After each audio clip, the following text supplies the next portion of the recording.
Let's make a rustic, shabby chic looking cake. You'll need your cake base and some edible gold dust, and I'm pouncing with a blush brush all over the outside. You can use a light colored cake as well, but the gold shows through a lot more dramatically on a darker cake base.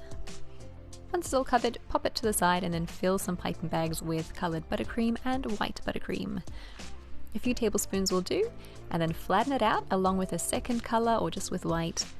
Feed those two bags through a third piping bag that's fitted with a 6B piping tip. This is how you get a beautiful hybrid color effect, nice and neat every single time. Stick your cake to your cake board with a bit of buttercream and then fill in the center, leaving about an inch from the side. You can then pipe these little stars along that edge, making sure that the dividing line is facing outwards so you can see both colors clearly. Continue the same way up all of the layers. You can actually pipe first and then fill in the center, totally up to you.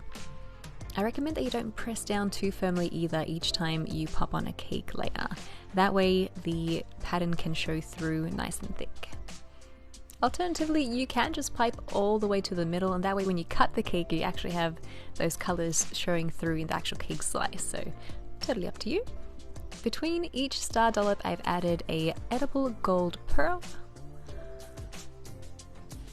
and then some flowers to decorate. These are carnations and gum leaves that I've used. If you are using real flowers, be sure to wash them thoroughly and choose an organic range if you can.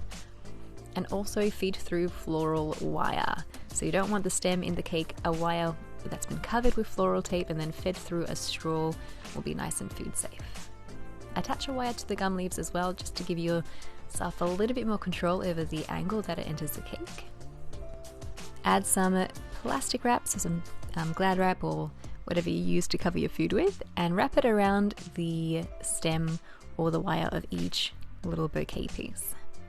You can bend the wire and then feed it through the cake so that the actual leaves cascade downwards. And that's a beautiful thing about adding wires to your flowers, is that you can really control the angle that they lead on the cake with.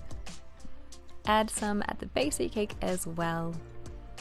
And your rustic shabby chic style cake is complete. This is another perfect one for Mother's Day, and you can really play with the colors here as well, both with the buttercream and with the flowers too. I hope you guys enjoyed this cake design and tutorial. If you do recreate this, I would love to see it. Hashtag Rosie's Dessert Spot so I can check it out too. Thank you guys again so much for tuning in, and we'll see you in the next one.